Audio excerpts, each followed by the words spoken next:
Panginoon. Of course, journey kasi ang Christian eh.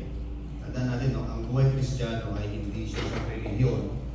It is a journey with the Lord. Sana maintindihan natin ito. Kasi na yung journey, isa sang klase ng paglalakbay. No? Ang buhay, kung ating ilalalim pa, ang Kristyanismo, ang maging isang Christian ay isang buhay ng paglalakbay kasama ang Panginoon. Masarap na tayo ay natututo sa lakbayin ito. Masarap na nakikita natin yung dapat natin gawin bilang isang tao. Kasi, sabi nga ng isang author, I think, kung kilala niyo si Robert Greene, it is a natural to a man to be born, but he doesn't know even his or her purpose. Kasi nga, even nga yung needs niya, hindi niya alam eh. Kailangan niyang aralin kung ano yung needs niya. Kailangan niyang kumain, o kailangan niyang magluto ng kanyang pagkain, kailangan niyang magtrabaho para i-sustain yung kanyang buhay. Yun yung sabi niya. Kasi meron po siya isang libro na sigulat, The Law of Human Nature.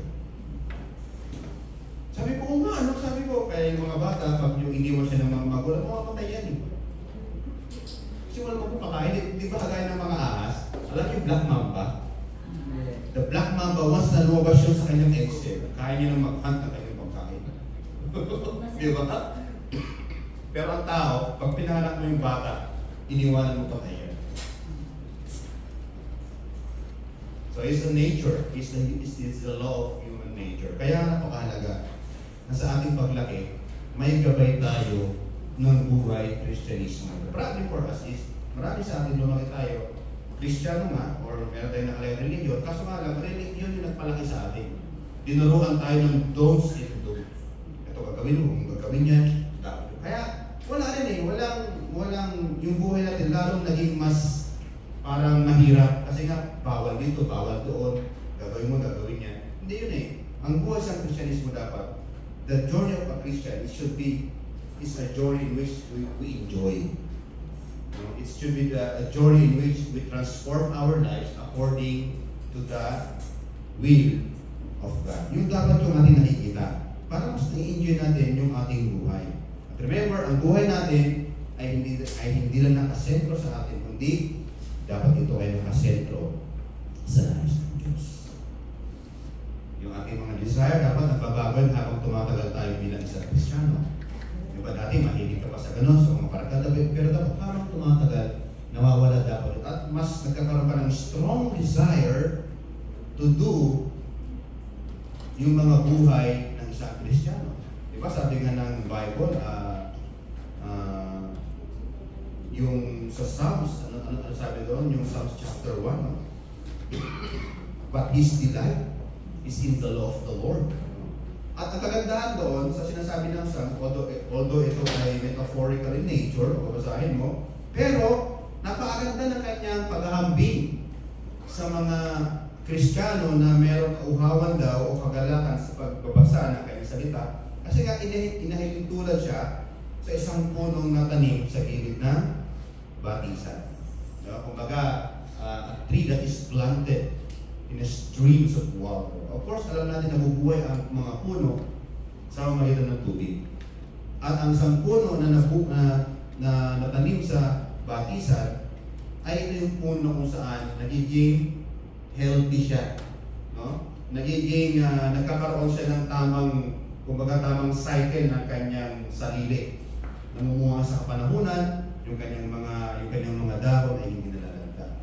So, kung i-apply mo yan sa buhay Kristyanismo, na pag ang isang tao ay nandoon yung kasigasigan niya, nandoon yung talagang sabihin natin kauhawan niya na magbasa ng salita ng Panginoon, ibig sabihin, pinifit ng Word of God yung buhay ng isang tao na yan. Amen ba? At habang napipit siya ng Word of God, nakikita yan in outward appearance na siya talaga ay pinagpapala ng Panginoon in any circumstances. Kaya iyon yung isang paalaala sa atin ng salita ng Panginoon. Every Sunday, talaga napakahalaga sa atin na talaga tayo ay meron isang lugar na one gathering na kung saan ang ating intention lang ay sumamba sa Diyos. Ito yun sa atin. Kasi bakit? Bukas na naman. Ano ating iisipin? Trabaho naman yan, di ba? Imagine for 6 days, no? Marami sa trabaho ng 6 days. Mapalad kung kayo ay 5 days lang. At least meron kayong rest ng Saturday. Pero meron sa atin 6 days na trabaho. Can you imagine? Ang isip mo, puro trabaho. Mabulot ka na lang.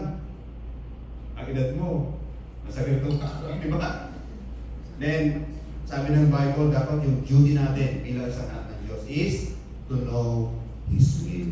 Alam niyo, marami akong testimony sa atin na sana tinawag ng Panginoon nung ako'y bata pa. In fact, kasali ko rin yan eh. Sana Lord, tinawag mo ako na ako'y mga 12 years old pa. Para mas maaga ko natutunan ang iyong mga salita, mas nakita ko pa yung sarili ko in the future. Pero hindi, ang Panginoon lagi siyang may timing. Diba? Lagi siyang may purpose. Kaya kung tinawag kayo in the midst 40s, pasalamat kayo sa Panginoon. Kung tinawag kayo in the midst 20, pasalamat kayo sa Panginoon. Kung tinawag kayo in the midst of 60s, pasalamat pa rin sa Panginoon. Kasi bakit? Ang kanyang purpose ay lagi na muna sa ating buwan. So ngayon, open our Bible in Romans chapter 1, verse 1 to 7. I am planning now to have a series of sermon in the book of Romans. Pray ko po ito. Kasi nga po, the book of Romans is ganda niyang book. Kung ikaw po isang Kristiyano na talagang hunger for more learning about Christianity, about faith, about God's love, about redemption, about God's justification, about sin, and how God responds to the sin, the good book for you is the book of Romans. Basahin po natin ang book of Romans. Gawin niyo pong devotion niya. 16 chapters lang po yan mga kapatid. Kaya nga yung tapusin niyo sa loob na isang buwan kung talagang bibigyan niyo ng panahon at oras. And I believe you will learn a lot from that book. Kaya nga sa seminary namin, meron kaming tinatawag na Romans and Galatians na subject. No? Doon kasi ini-expose, pinag-aralan doon yung isang napakagandang layunin ng Diyos sa buhay ng bawat isa sa atin. At pinapakita rin doon kung paano ang Diyos nagre-response sa gawa ng tao, sa gawa ng sanlibutan. At kung paano niya rin ipinakita yung kanyang pagkukuha. Kaya, I encourage you, no? If I were you, maybe tomorrow, pwede ba may start now the journey to the book of Romans. Napakaganda pong libro niya mga kapatid. Although lahat naman ng libro sa Bible is inspired by God, but specifically speaking, if you want to learn more about yourself and Christianity, the book of Romans is the good start. Okay? Basahin po ang aklat ng mga Roma, chapter 1, verse 1 to 7. Basahin ko po sa NIV.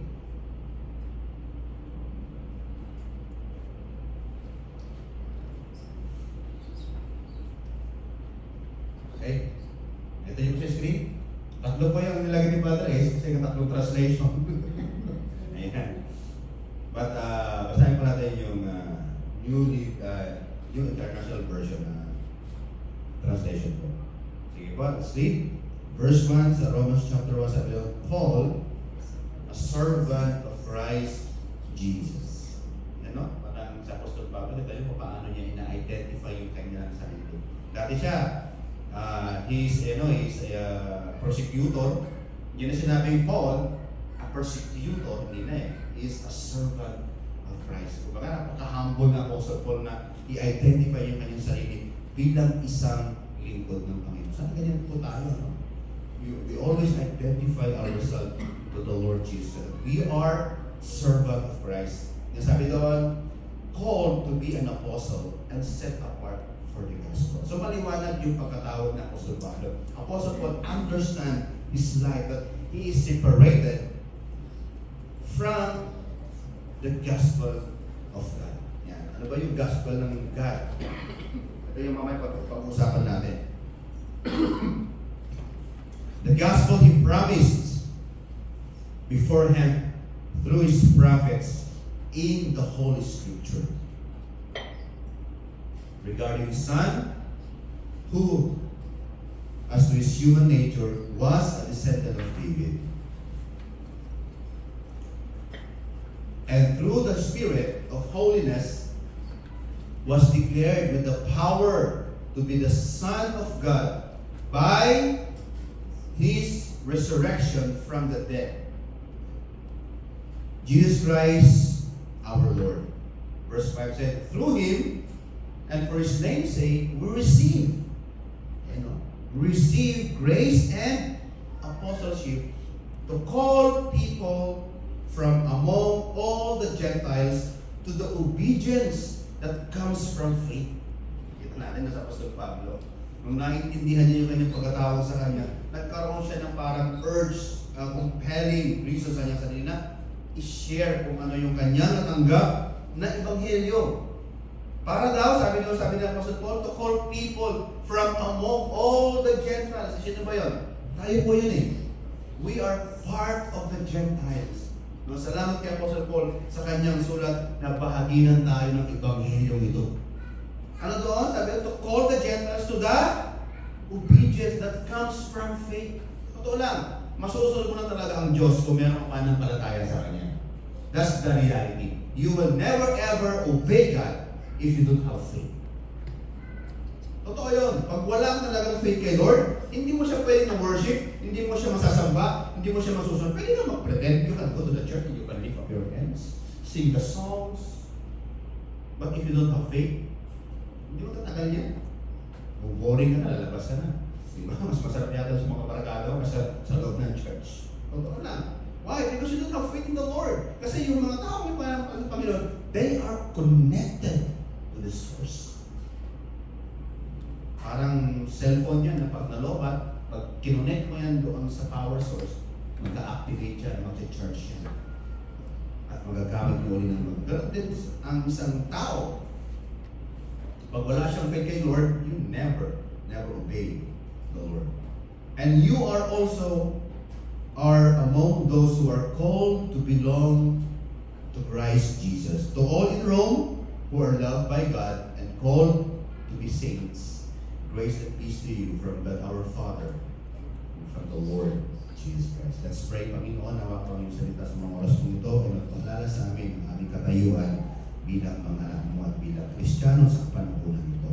Bigyan niyo kami, Lord God, ng malinaw na pag-iisip na dapat po namin gawin o sundin sa araw-araw naming buhay para magawa po namin, Lord God, yung isang buhay ng isang Kristiyano, Panginoon. At napakahalaga ngayon, Panginoon, mamuhay kami na naayon mo sa iyong kalooban because, Lord, our days right now, Lord, ay talagang malayo na sa iyong kalooban. At Lord, it's really apart from you, Father. But Lord, kami na tinawag mo, binigyan mo ng iyong Banal na Espiritu, pinagkaloob mo ng panibagong buhay, Lord, it should be living in according to your will, O God. Salamat po, in the mighty name of Jesus. Amen and amen. So ito pong binasa ko ng mga kapatid mo, ito pong binasa ko ay isang tinatawag na salutation ng isang sulat ni Apostol Pablo. Of course, Romans is a letter. Sino pong nagawa ng letter noon? Yung mga letter for government, letter for a person. Sino pong nagawa niya? Di ba may structure po yan? May date, di ba? Tuhod, kung sino yung tao mo, di ba? Ang tawag doon salutation. Sa Apostle Paul, ganito rin po yung salutation na ginawa niya. Iba lang sa atin ngayon, but this is the salutation of Apostle Paul. He's writing to the Roman Christian during that time. Nagbigay siya ng isang napakagandang, kumbaga, pagpapaanya, pamumumusta. Ano ba naman, di ba? Pag tayo nabibigyan sa kumusta ka dyan? Ano ba ang ginagawa mo? Ito yung ginawa ni Apostle Pablo. So, sa Apostle Pablo, of course, ito ay letter ng isang Christian, letter ng isang apostol na tinawag ng Panginoon. Dito ay pinakita niya kung gaano kaganda, kung gaano ka-impluensya ang grace ng Panginoon na natanggap niya. How God's grace in His life exploded His life to become an apostle of Christ Jesus. Kumbaga yung salitang grace na tinanggap niya ay hindi lang salita kay Apostol Pablo. It is a kind of life. It is a way of life na kung saan doon na siya namuhay. In fact, kinalimutan niya na yung dati niyang buhay. Kumbaga yung kanyang mga credential noon, yung kanyang sarili, yung kanyang, kumbaga yung kanyang pagiging fame bilang isang Pharisees, yung kilala siya bilang isang anak, bilang isang Roman citizen also, lahat yun kinalimutan niya. At nabuhay siya doon sa pagkatawag ng Diyos sa kanya through the grace of our Lord Jesus Christ. So ito mga kapatid yung gusto kong i-share sa inyo ngayon. At pag-usapan natin saglit about the gospel of grace. Bilang mga Kristiyano, kailangan naiintindihan natin ang ibig sabihin ng the gospel of grace. Kaya tayo nandito ngayon. Not because of this KCPC. Nabuo tayo dito ngayon, not because of ourselves. Nabuo tayo dito hindi dahil sa nakakasundo tayo. I believe, nabuo itong body of Christ ito because of the gospel of grace na natanggap ng bawat isa. Amen po ba? And that's very foundational as a Christian. Di ba sabi nga, if you don't do the basic, you will see. Totoo yun. Sometimes, ang paglago ay nasa basic talaga. Basic exercise, di ba? Basic type of eating, and everything, di ba? Sa ginagawa natin. Kailangan talaga alam natin yung basic. Kasi pag basic ay hindi nagagawa, the chances are, doon tayo nakaroon ng problema. Kaya maraming mga Kristyano ngayon, nakawala na doon sa daan ng pagiging isang anak na Diyos. Kasi nga, nakakalimutan nila yung basic na pinanggalingan nila. Ako minsan pag nalulungkot ako, discouraged, or nagkakaroon ako ng overthinking, pinapalikan pala ko paano naging mabuti ng Diyos sa buhay ko. Maybe 20 years, 18 years, 10 years. Lord, sabi ko, naging mabuti ka naman. Parang lang i-exhaust ko yung negative emotion ba minsan. So, kailangan kasi i-exhaust natin yung emotion na hindi maganda. Sometimes, the emotion sometimes ay nagiging validation minsan yan na para bang tingin mo, malayo na ang Diyos sa'yo. No! The truth is the truth. Kaya nga, di ba, tinanong ko sa inyo, bakit kayo ay, bakit kayo naniniwala na ang Biblia ay totoo? Alam mo ba sa inyo yan? Some of you, why do you believe the Bible is true? Bakit? Naniwala ba kayo kung ang Biblia? Kasi nga ng Amen? Do you believe the Bible is true? Amen. Really? Sino nagbabasa ng Bible ito araw-araw? Taas ang kamay. Ang totoo. Hindi totoo ang Bible sa inyo. Kasi kung totoo yan, babasahin natin. Sa Bible kasi may dalawang klase ng faith. There are two kinds of faith in the Bible. The faith that is cannot believe, and the faith that is trusting God. Siyempre na kasi ibig sabihin ng faith, huwag natin medyo bigyan ng maraming kulay, medyo religious ang basta ng faith. Siyempre na ang faith. Ang faith is trusting God's way. Yun lang ang faith. Halimbawa ngayon, nagugulo yung ng utak mo, gulo-gulo ka sa buhay mo. Ang faith, gagawin mo pa rin yung nais ng Panginoon kahit na gulo-gulo ng buhay mo. That's the meaning of faith. Para sa ating malungan, ay na pumunta ito. Total, may reason naman kasi nga, pagod yung kanyang physical. Napangatawan eh. Pwede mo sabihin, Pastor, the flesh is weak, but the spirit is weak. Diba? Pwede mo naman i-justify yun. Pero ba siya nandito? Because of her faith. Alam niya, tamang gawin ito kahit ako nahihirapan. Ano yung isang faith? Ito. Open your Bible. In James chapter 2. Gusto kong maintindihan nyo ito mga kapatid. Para ma-differentiate niyo kung nasaan kayo sa lugar ko ito. Kasi madaling sabihin na I have faith in the Lord. It's easy to say that. But the Bible can validate if you really have faith in God.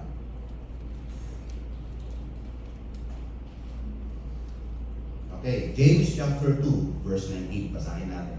Siguro, Brother Ace, huwag mo nang i-triple yung ano natin para nababalo talaga nila yung ano. Sige, ilalagay ni Brother Ace mo na. James chapter 2. Okay. Verse 19.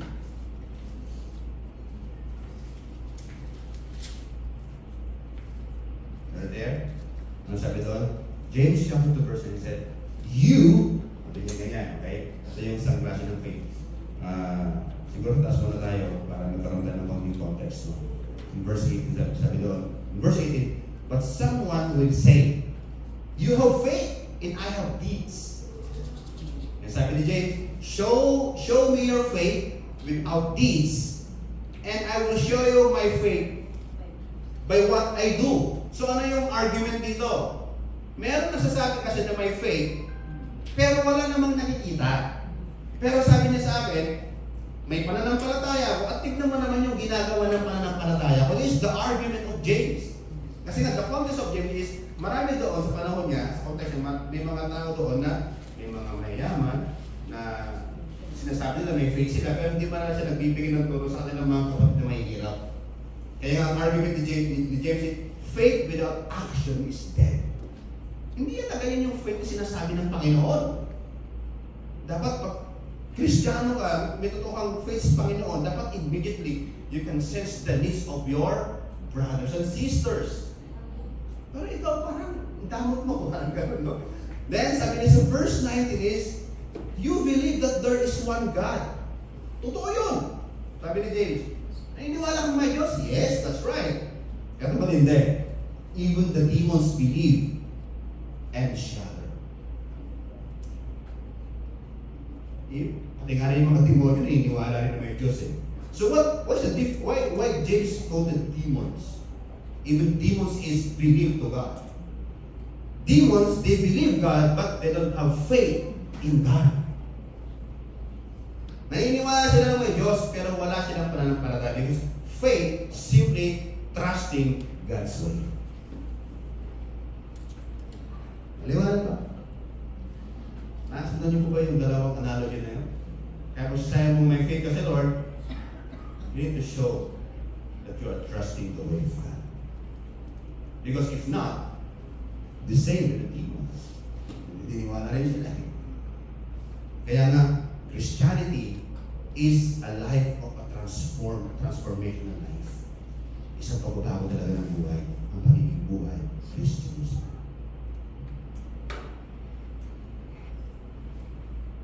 Kaya, nais ko share sa inyo ngayon, ang pag-usapan natin, the gospel of grace, embracing the life of the saint. Ayan, ano naman yung word na saint, pastor. Marami kang kaya saint. Ano ba Tagalog ng saint? Santo. Diba? Sa aking daripan ng palataya, marami kayong tinatasa ng mga santo. Kung gusto mo nang dumami yung ani mo, may santo dyan, para dyan. Diba? Kung gusto mong dumami pera mo, may santo para dyan. Diba? May santo para sa sakit. Diba? So, saan pa nagsimula yung word na saint? In fact, the Bible tells us that once you accept the Lord Jesus Christ as your Lord and Savior, you embrace the gospel of grace, you are already a saint. Kaya nga, di ba sinabi ng Apostle Paul doon sa kanyang, sa verse 7, tingnan natin yung kanyang sulat. Si Apostle Paul mismo nagbanggit. So verse 7, ang sabi doon, to all Rome who are loved by God are called to be saints. So, tingnan mo yung katabi. Tingnan mo katabi mo. Yan yung mga santo ni Lord. Santo, di ba? Saint, santo. So, ang ibig sabihin po ng saint, mga kapatid, is a set apart.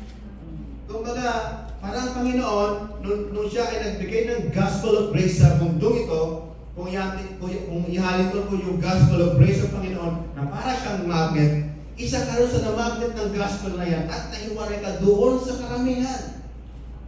You are set apart by God. Ikaw ay nilinis, ikaw ay pinatawad, at binigyan ka ng panibagong buhay. Yan ang isang buhay ng isang Kristyano. Hiwalay na siya sa gawa ng sarili. Kasi bakit? Meron na siyang faith in God. Faith is simply trusting the ways of God. The problem is how you know that you have faith if you don't know the way of God. Yun yung matindi doon, di ba? Paano masabi na may faith ka kung hindi mo rin alam yung kalooban ng Diyos? Kaya nga, ano ginawa ng Panginoon? Ng Lord? Ginawa niya ang salita ng Diyos. Di ba? Kumbaga, binuo niya ang kanyang salita mabasa natin until now. Kaya nga ang tawag dito, pag kayo ay may hap ito, nakalagay, Holy Bible. Sa book ninyo, sa inyong mga cellphone, nung nakalagay dyan. Diba? Holy Bible. Banal na mga books. Banal na libro. Sa iba naman, salita ng Diyos. At ito dapat, yung number 1 na binibigyan ng panahon ng mga tinawag ng Diyos at tinawag na maging saint.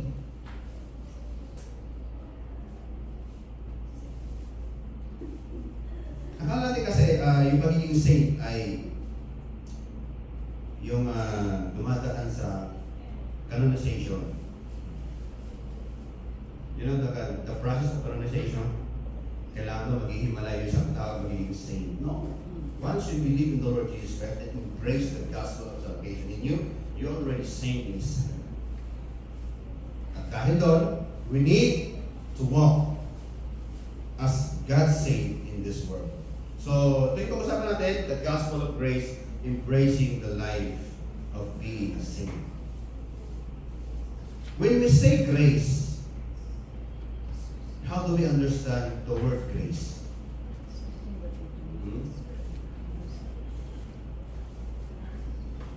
We have been saved through faith. Diba sabi doon? Through grace we have been saved. Not your own self, sabi doon sa Ephesians chapter 2, so that no one will boast. No? The other meaning of grace is beauty or attractiveness. Ibig sabihin, God's give you the grace in order for you to be attractive by God. Kasi nga bakit? Tayo ay makasalanan. So we need the grace of God in our life in order for us na maintindihan natin yung nais ng Panginoon.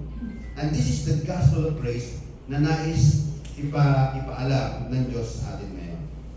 So ano ba yung tatlong mahalagang bagay to understand the gospel of grace? Based on Romans chapter 1, verse 1 to 7. Ayan. Tatlong bagay na dapat yung maintindihan sa grace na sinasabi ng Apostle Paul in according to Romans chapter 1, verse 1 to 7. So, number 1, ang malaking bagay is the messenger of grace. In Romans chapter 1, verse 1 and 2, sabi dito, Paul, a servant of Christ Jesus, called to be an apostle and set apart for the gospel of God. In verse 7, the gospel he promised beforehand through his prophets in the Holy Scripture. So si Apostle Paul, naintindihan niya, nung niyakap niya ang gospel of salvation, the gospel of grace sa kanyang buhay, immediately naunawaan niya na siya pala ay naging mensahero na ng grace na ito. Ibig sabihin, once you accept the gospel of grace of our Lord Jesus Christ, immediately, tinatransform ka ng Panginoon na maging messenger of grace. Amen ba ron? Kasi bakit? Sino ba ang maghahayag ng salita ng Panginoon kung hindi yung mga nakareceive din ng mensahe ng Diyos? Amen ba? Kasi nga, wala namang hindi natin malalaman ang message of God if walang nagsasalita. Naalala niyo ba nung kayo mga bata pa? Or paano kayo napunta sa ganitong gathering, ganitong gawain, ganitong kaisipan ng paghabalay sa Panginoon? Di ba, someone sent by God in order for you to understand His grace. Maybe immediately, hindi mo ito naintindihan, but along the way, sa pagpapatuloy mo sa pagsisiyasat ng kanyang salita, unti-unting nagiging malinaw sa iyo na ikaw rin pala ay naging bahagi ng grace ng Panginoon. At the grace that God given us is so sacred and powerful. Kasi bakit? Dito lang natin maiintindihan ang kalooban ng Panginoon once na naintindihan natin ang kanyang grace sa ating buhay.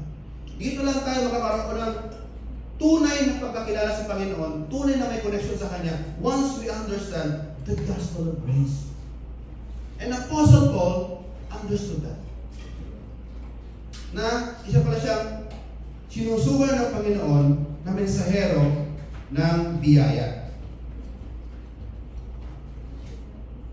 Ba't sino ba si Apostle Paul before? Sino ba nakakilala kay Apostle Paul, si Apostle Pablo, bago siya naging isang mensahero ng grace? So the early life of Apostle Paul is Paul persecuted Christians before he received the grace of salvation. Ang pangalan po ni Paul noon ay hindi pa siya Paul. Ang pangalan niya po ay Saul. Saul was born in Tarsus, a city in a modern day Turkey, and was a Roman citizen by birth. Ibig sabihin, dual citizen sa Apostle Pablo is a Jewish citizen at Roman. Ibig sabihin, yung kanyang pamilya ay mayaman talaga na kaya na bumili ng citizenship during that time. So it means, galing sa Apostle Pablo sa isang, sabi natin, dignitaries family na may influence sa sarili niya. Ano ba yung negosyo ng kanyang mga magulang noon? Sila lang po yung tumataki, gumagawa ng mga fine linen clothes na sabi nga ng mga theologian today, pag daw binili ngayon, mga 2 milyon ang isa. So mayaman talaga si Apostle Pablo, no? Yun yung kanyang pinanggalingan. Then, he was a Pharisee, well-versed in Jewish law. Alam niya ang Torah, ibig sabihin, alam niya ang Book of Moses, and studied under the famous Rabbi Gamaliel, a Christian persecutor. In fact, in Acts chapter 8, verse 1 to 3, Paul was zealous in his Jewish faith, and he saw the emerging Christian movement as a threat. During that time, he actively persecuted Christians, believing that he was serving God by doing so. So yung ginagawa ni Apostle Paul na pagpapakulong sa mga Christian, pagpapatay sa mga Christian during that time, tingin niya, yun ang kanyang paglilingkod sa Panginoon. In fact, yung Acts chapter 1 verse 1 to 3 is described Paul approving the stoning of Stephen, the first Christian martyr during that time. Siya ang nagbigay ng hudyat, si Stephen, para patuhin na ng mga tao. Because of Paul's authority during that time. Yan si Apostle Pablo, nung hindi niya pa naiintindihan ang gospel of grace. Pero in Acts chapter 9, you know the story. Saan nakabasa ng Acts chapter 9? The road of Damascus. Kung na-encounter niya ang Panginoon sa road niya. Do you have already road of Damascus sa buhay niyo? Have you really now passed the road of Damascus? Sino na ang nakapasa sa kanyang, sino na ang dumaan sa road ng Damascus na kanyang buhay? Ibig sabihin, doon yung daan kung saan tinawag na siya ng Diyos. Sabi doon, Paul, Paul, I saw so why you are persecuting me? At doon natanggap na Apostle Pablo ang gospel of grace sa kanyang buhay. At simula noon, naintindihan ni Apostle Pablo yung natanggap niya sa Panginoon. Na dapat, ganun pala dapat siya maglingkod. Iniwan niya ang lahat ng meron siya. Practical dito si Apostle Pablo, ano? Practical din yung kanyang pagsunod sa Panginoon. Hindi dapat ang mangyari sa atin. May pagka-radical tayo sa pagsunod sa kalooban ng Diyos. Amen ba? Kasi yun ang inahamon ng Diyos niya sa panahon ng mga kapatid. We are now in the situation in which many Christians are lukewarm. Malamig ang kanilang buhay pananampalataya. So kailangan ngayon, God now is waiting for a radical Christian na magtatayo ng bandera. Hey guys! Let's live in the will of the Lord! Sasabi na, tara na, mabuhay tayo sa kalooban ng Panginoon, sa nais ng Diyos!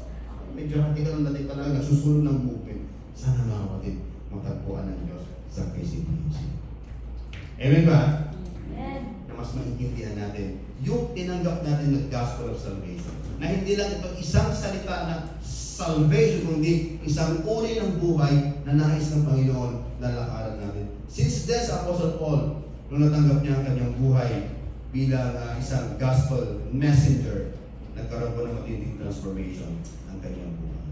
Apostle Paul, na-sense niya that he has the authority and responsibility to preach and teach the gospel of salvation. Bakit mahalaga ba na i-share natin ang gospel of salvation sa ibang tao? What is the reason? Do you have any reason? What is the reason why we need to share from time to time the gospel of salvation to to the other people. Or even to our brethren. Kasi bakit? Number one, reason is weakness. Sabihin nyo nga, weakness. Diba? In Acts chapter 1 verse 8, ano sabi doon? And you become witnesses to Jerusalem, Judea, Samaria, and to the ends of the world. Sabihin, sino magsasabi na totoo ang Diyos? Siyempre yung mga taong nakaranas ng kanyang gospel. Amen ba? Kaya we need to testify the gospel of grace sa buhay din, especially sa ibang mga tao. So all transformation is a testament of God's grace and the transformative power of God. His conversion demonstrates that no one is beyond the reach of God's mercy and can be profoundly changed by encountering Jesus. Totoo yun. Ang tao talaga magbabago lang yan pag na-encounter niya ang Panginoon sa buhay niya.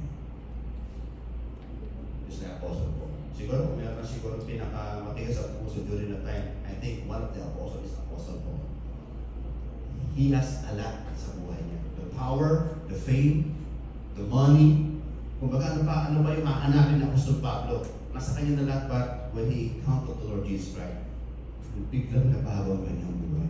Na kanyang nakita, mayroon pa palang mas magandang uri ng buhay kasi yung buhay na meron ako.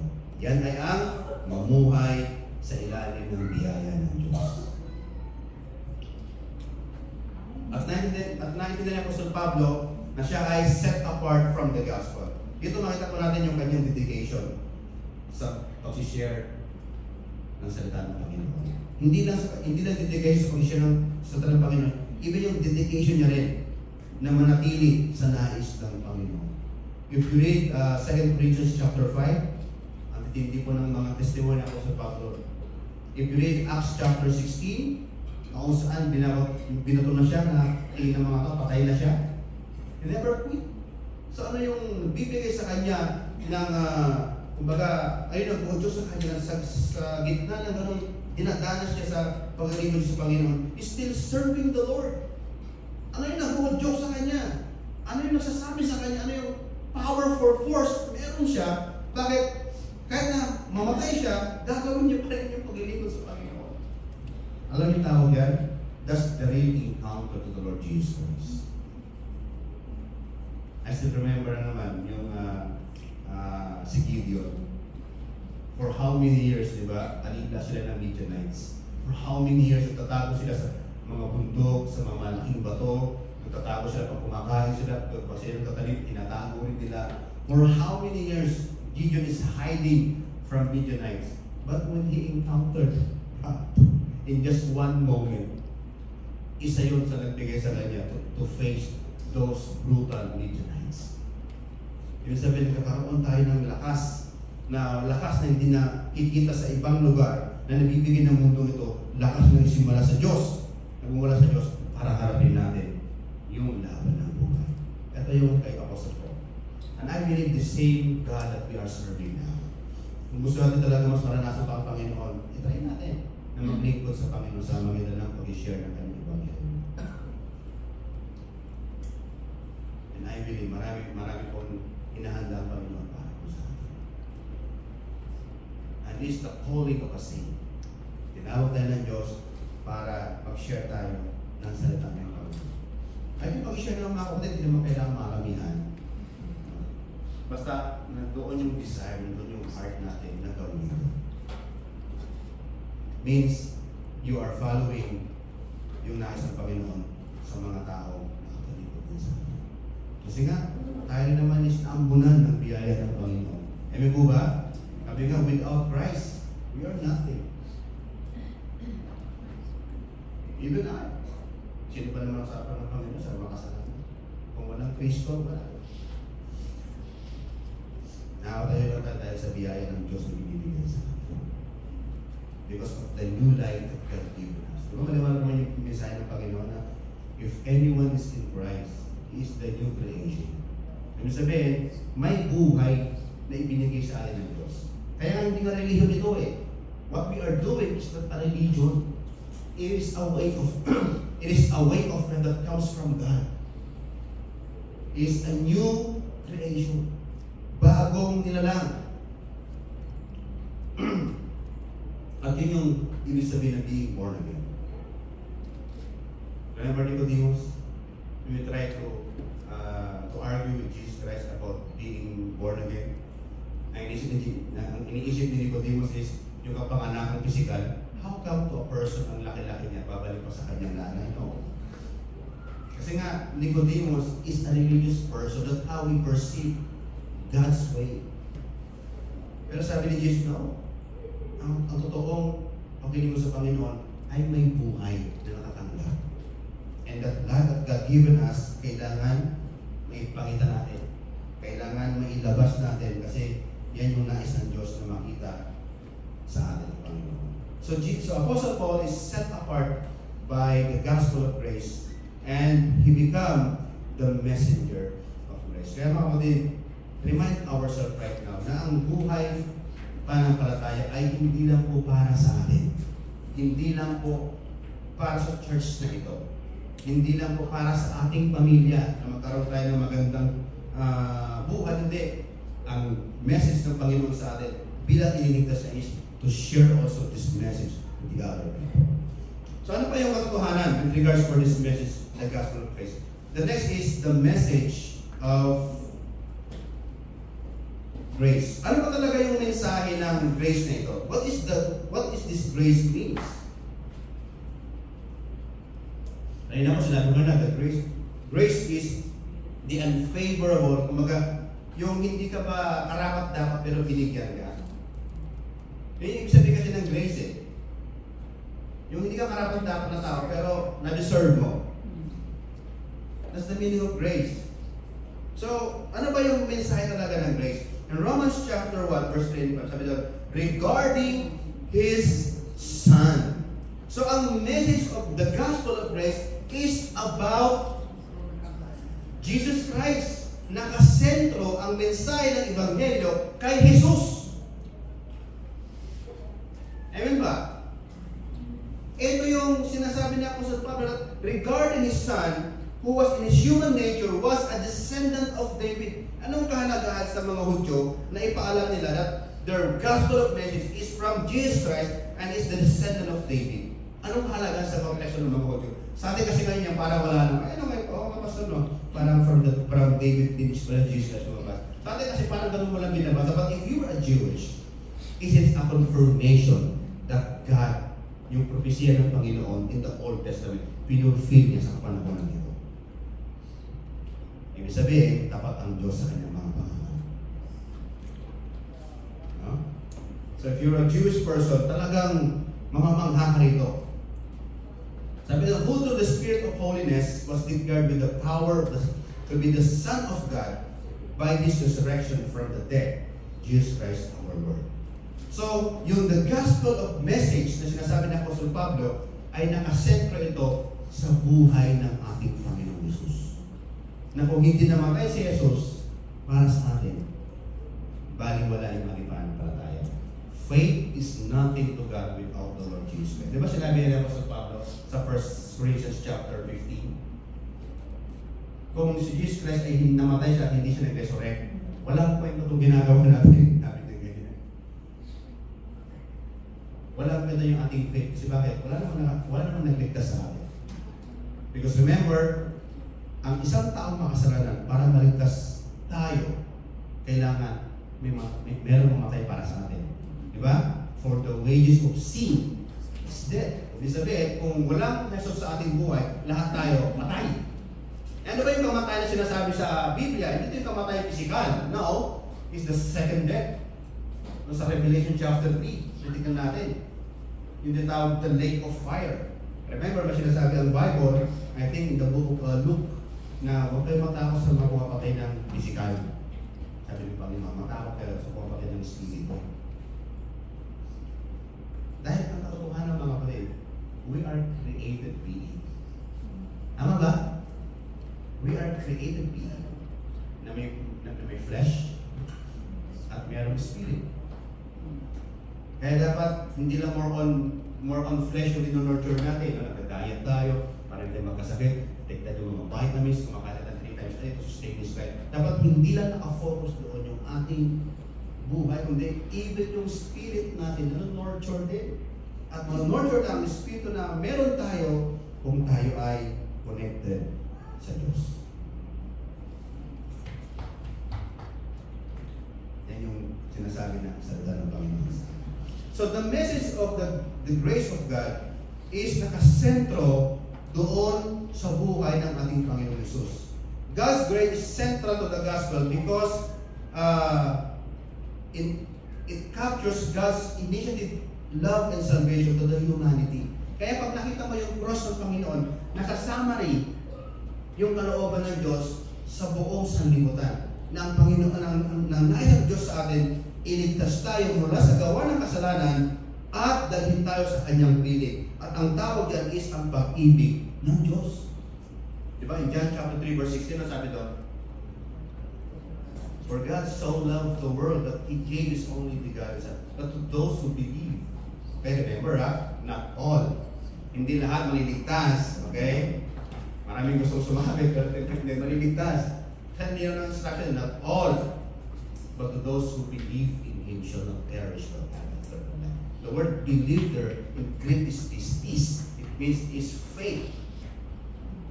Okay. Ano yung faith kanina? Faith simple lang. You just trust in God's way. Yun ang isip ng faith. Pinaka-later. Sabihin, nung naintindihan mo yung kamatayan ni Kristo, nagtiwala ka talaga na si Kristo ang nagbayad sa kasalanan mo, and you put your faith on that act of our Lord Jesus Christ. Sabi ng Bible, you are saved from your sin. Pero remember, hindi natapos doon sa pagtanggap mo lang sa Diyos. Okay? Sabi nga, maybe yung salvation ay libre na tanggap mo, pero yung discipleship training sa iyo ay hindi. You need to be disciple. Hindi enough na ikaw tumanggap doon sa cross, tapos sa pastor, okay na, pwede na akong gawin. Hindi yun eh. We need continuous way of living na nais ng Panginoon. Kaya nga, yung mandato ng Panginoon sa Matthew chapter 28, ano yung mandato? Diba? Therefore, diba? Go and make disciples. In fact, ang pagtawag ng Diyos sa atin ay hindi sinabi, go and make Christians. Disciples. Ano ibig sabihin ng disciples? Or in Greek is mathetes. Ibig sabihin, a student, an obedient, under master. Kung sinabi mo, Lord, I accept you as Lord and Savior. Sabi, when you say Lord, Lord is a master.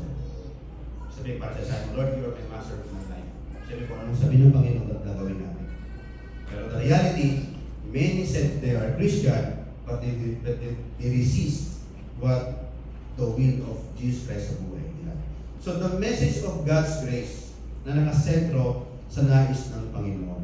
Kaya mga kapatid, sinasabi ni Peter, 2 Peter chapter 3, verse 17 and 18.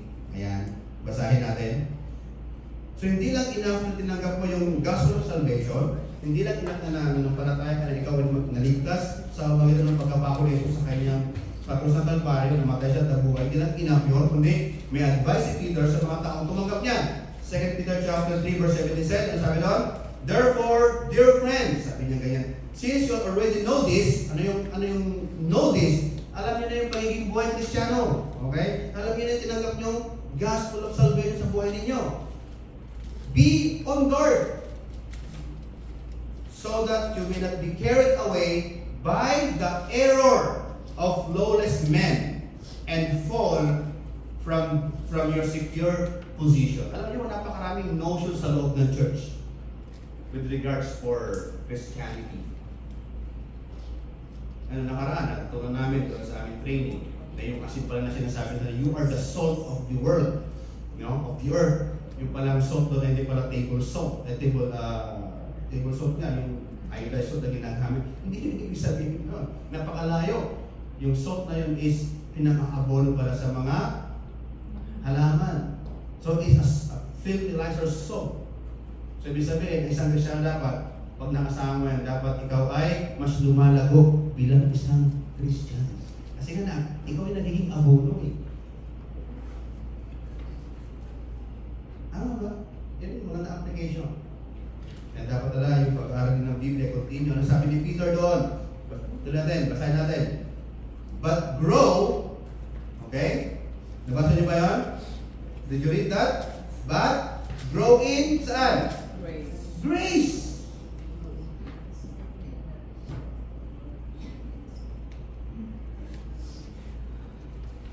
Ibig sabihin, inaasahan ng Panginoon na nung tinanggap mo yung kanyang mensahe na siya namatay sa krus ng Kalbaryo para ikaw ay maligtas, inaasahan din ng Panginoon na lumago ka sa pagkaunawa mo sa grace na yan.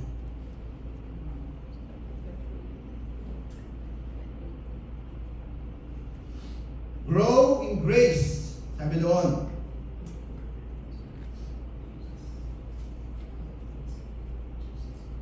And knowledge of our Lord and Savior Jesus Christ. Grow in grace and your knowledge.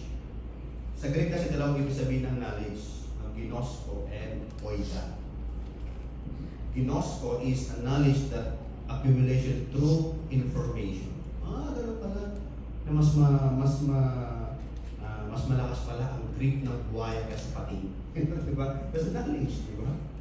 Tinis nila kung anong mas matinding kumagat. Yung bang buhaya o yung pating, mas matindi daw pala yung buhaya na kumagat sa pating.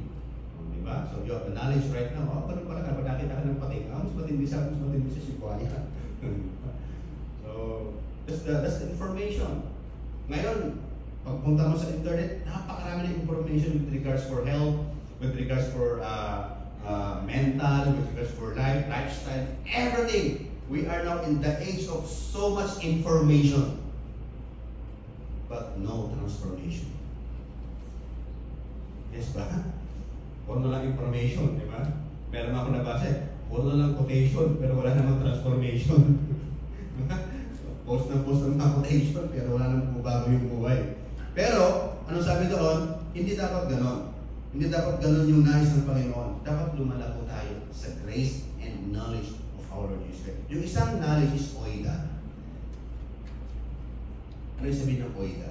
Oida means is an experiential knowledge. Ibig sabihin, pag sinabi mong mahal mong Panginoon, na-experience mo talaga yung pag-ibig niya. Pag sinabi mong, Lord, I worship you and I need you, na-experience mo talaga yung kanyang presensya. That's the knowledge. Alam niyo po sa korte, napakahalaga ng personal knowledge. Kaya nga, kung alala niyo yung kay Wade noon, nakaso. Misconde ba yun? Yes. Diba? Diba? Sabi nga doon, they presented thousands of witness, evidence na wala naman talaga siya sa krimen. Na siya ay nasa ibang lugar. Pinakita lahat. Alam niyo, nabura yun? Those evidences nabura sa isang katawag na star witness. Kasi bakit? Iba kasi yung personal na. Ibig sabihin nakikita. Kaya kine-cross examine ng mga witness kung totoo yung sinasabi nila hindi. Magaling yung ating mga ano po dyan, mga exam. Kaya ba sa Senado? Saan ka lumaki? Alam nyo, di ba? Ayan. Di ba? Saan lumaki ko sa farm? Di ba? Ito ko nasasabi talaga, kung totoo talaga yung sinasabi mo. Kasi kung yun ay personal knowledge, hindi pwede mawala sa'yo. Kaya, kung meron kang experience sa Diyos, hindi pwedeng sabihin na walang Diyos. Amen ba? Kung na-experience mo Diyos sa buhay mo, hindi mo pwede sabihin sa mga tao, wala naman talaga Diyos, no? Nagpakita ang Panginoon sa'yo, naghimala ang Diyos sa buhay mo, naging mabuti siya sa buhay mo. In fact, until mabuti ang Diyos sa atin. And we cannot deny that. That's why we have the reason to worship God in spite of our circumstances. Amen ba? Nasa mababa tayo sitwasyon, worship the Lord. Nasa magandang buhay tayo, worship the Lord. Basag-basag ang buhay mo, worship the Lord. Kasi bakit? He's worthy to be praised. Buhay siya. At meron siyang pakialam sa buhay natin. That is the message of the grace. Kaya si Apostol Pablo, nung naranasan niya yan, grabe, yung kanyang pagsunod sa kalooban ng Panginoon. At ganoon din, ito rin yung nasa Panginoon sa atin. Sa modern Christianity, the 21st Christian, kailangan mag-arise ng mga Apostle Paul, spirit right now, talagang nagsishare ng Word of God in spite of the situation. Kahit na parang nagmumukhang tanga na, nagtatawa na siya, no? Pero share pa rin ng Word of God. Kasi nga, ito yung mag-long last. The third is the mission of grace. Sabi doon ng Apostle Paul sa Romans chapter 1, verse 7, through Him, for His name's sake, okay, we receive grace and apostleship to call people from among all the Gentiles to the obedience that comes from faith. And you are also among those who are called to belong to Christ Jesus. So dahil sa sulat ako sa Pablo na ito, pati tayo ngayon ay naging bahagi ng mission of grace. Ano ba sabihin ng mission? Pag sinabi mong mission, meron tayong vision at mission. Bakit sabihin ito? The other word of mission is a task, a work, or assignment. Ibig sabihin mga kapatid, hindi lang inakpala na tayo ay niligtas ng Panginoon at maging bahagi ng kanyang kaharian, maging kanyang mga anak, meron pala tayong mission. Meron pala tayong work. Meron pala tayong assignment na dapat ginagawa. So kay Apostle Paul, ang purpose ng grace sa kanyang buhay is to spread God's work or the grace of God na natanggap niya sa buhay ng mga Hintil. Kaya nga he wrote this book, Romans, para mabasa ng mga Romans believers at pagpunta niya sa Roma ay makasama niya sa paghahayag ng salita ng Panginoon. In fact, mabasa talaga ng book of Romans, the intention of Apostle Paul, pagpunta niya ng Roma, diretso siya ng Spain. Kasi nga si Apostle Paul sa church planter.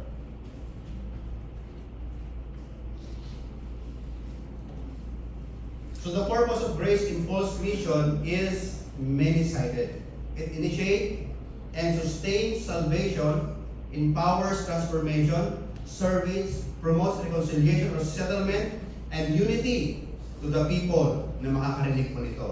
Kaya ngayon, pinakita na Apostle Pablo yung kanyang obedience sa gospel ng Panginoon. In fact, mabasa niya yung declaration ng Apostle Paul sa Romans chapter 1, verse 16. Tingnan natin. Romans chapter 1, verse 16. Ano yung sinasabi ng Apostle Pablo rito? Yun. Diba? In fact, the book of Romans, ito po yung pinaka-key verse ng book of Romans. Ano sabi ng Apostle Paul? I am not ashamed of the gospel. Hindi ko kinahihiya yung tinanggap kong ebanghelyo ng Diyos sa buhay ko. Ibig sabihin, nabubuhay siya sa ebanghelyo ng Diyos. Nabubuhay siya sa nais ng Panginoon sa kanyang buhay. At hindi niya kinahihiya yun. Bibig kaya ako sa Paul, nagsabi, Paul, nasa ka na? Dati, galing-galing mong makisama sa amin, sa grupo natin. Ikaw yung pinakamatalino, pero anong ginagawa mo? Nag-share ka ng Word of God? Ano yan? Kalakuhan yan. Sabi niya sa Corinthians nga the cross of Jesus Christ is laughing stick to the Greek, and stumbling block to the Jews. Kasi nga, pag sinira mo si Christ, nung panahon na yun, sa mga Greek, katawanan ka. Yung Diyos mo nagpako sa cross, yung Diyos namin si Zeus, hindi. Magaling siya, makapangyarihan siya. Wala nagpapako sa kanya. Pero yung kanilang mindset. Kaya sabi ng Apostle Paul, I'm not ashamed of the gospel. Because of this, mas lalo ako nabuhay. Because of this, I'm alive. And because of this, I have mission. Ibig sabihin, mas nakita na Apostle Paul yung kanyang fulfillment sa buhay when he started to do the gospel of grace sa kanyang buhay. Sabi doon, it is the power of God for salvation of everyone who believes. Again, the word S. Ulitin natin. I am not ashamed of the gospel because it is the power of God for salvation. Salvation of everyone who believes. Ibig sabihin, araw-araw tayo dapat na nanalig sa Diyos. Yung pananalig sa Panginoon is hindi lang one-time event, but daily. Kaya nga sabi nun, believes. First, for the Jew, and then for the Gentile. For the gospel, a righteousness from God is revealed, and a righteousness that is from faith, that is by faith from first to last. It's written, the righteous will live by faith. Alam niyo po, meron pong isang Christian, I think he is a psychiatrist. Ang galing niya, in-explain niya yung other word ng righteous. Di ba sa atin kasi pag sinabi mong righteous is parang ang ating kaisipan is matuwid, napakalinis. Di ba yun yung ating thinking? Actually, that is the religious understanding of righteous. Alam niyo ba ang ibig sabihin niya? Inaral niya yung word na righteous. You know what the meaning of righteous? Meaning of righteous is being healthy. Kaya pag gumagawa ka ng hindi magandang bagay, you become now unhealthy, unrighteous. Hindi ka na namumuhay ayon sa nais ng Panginoon. You become now unhealthy. Yun yung, sabi ko, wow, bagong learning sa akin yun na. So, binalikan ko, inaral ko, tingnan ko. Oo nga, tama nga. That's how the Jewish people understood righteousness. It's being healthy. Para sa sarili sa ating katawan, di ba? Are you being healthy? Are you eating food that's good for your body? You are a righteous person. So, nakita natin yung gospel ng Panginoon sa buhay ni Apostol Paul. So, ito yung tatlong mahalagang mensahe ng gospel of grace sa atin ngayon. The messenger, the message of the gospel in which nakasentro ang Panginoon, and the mission of the gospel. Question is, how can we respond to this? Ano yung gagawin natin ngayon para magpatuloy tayo mabuhay under the grace of our Lord Jesus Christ?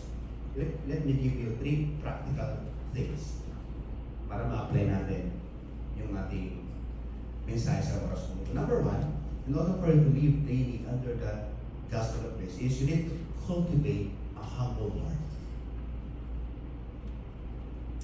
Humility, maintain a posture of humility. Recognize that all you have and all you are because of God's grace. That's humility. Kung ano yung meron mo ngayon, kung ano yung narating mo sa buhay, not because of you, because of God. Di ba? Kaya sabi ng Apostle Paul, I live to be content. Hindi yung contento ka na kung ano yung meron mo. Contentment is not against growth. Contentment is you are happy kung ano yung meron ka. Diba? Kung kumakain ka ngayon ng masarap, you are happy. Kung kumakain ka ng hindi masarap, you are still happy because ang contentment is not based on the situation, it's based on the condition now of your heart.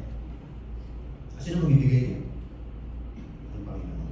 So, cultivate a heart of humility. Avoid pride and self-sufficiency, according to James chapter 4, verse 6. But be teachable. Be open to correction, growth, understand that God's grace is work in molding you into the image of Christ. Yeah. The next is live in obedience to God's word. Faith and obedience. Let your faith in God's grace lead you into obedience to the commandment of God. Live out your faith through your action and reflect your trust in Him according to Romans chapter 1, verse 5. Kaya napakalaga yung live in obedience to God's word daily. One day at a time. Kaya simulan mo pag-isip pa lang, simulan mo na yung umaga mo na may declaration about sa time ng Panginoon. Ask God's grace na mamuhay tayo na nangayos sa kanyang kalooban. Live one day at a time. And the last is, share your experiences of God's grace to your life. Be the witness of this grace. Share the gospel of grace with others and let your life be a testament to the transformative power of God's grace. So this is how we respond to this message. Mga kapatid, mahal tayo ng Diyos. Nais ng Panginoon, pagpalain niya tayo. Kaya kung tayo may dumaras minsan ng mga pagsubok, tingnan natin in the angle of God.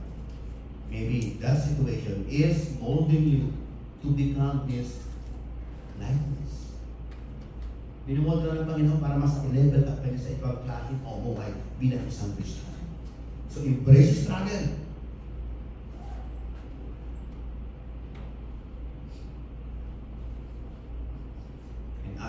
for wisdom to overcome things. Di ba sabi ni James? Pag kayo ay dumadanas ng iba't ibang pagsubok, ano sabi ni James? Ano yung advice niya? Maging masaya tayo. Because of the testing of your faith. Ibig sabihin, habang tinetest ka ng Panginoon, lalo nagiging pure yung pananampalataya mo sa Kanya. At yun yung dapat mangyari. So cultivate your heart to become more humble, live in obedience to God's Word, and share God's message to others. Yan po yung pwede ba maging response sa message niya. Let's pray. Tayo muli lumapit sa Panginoon.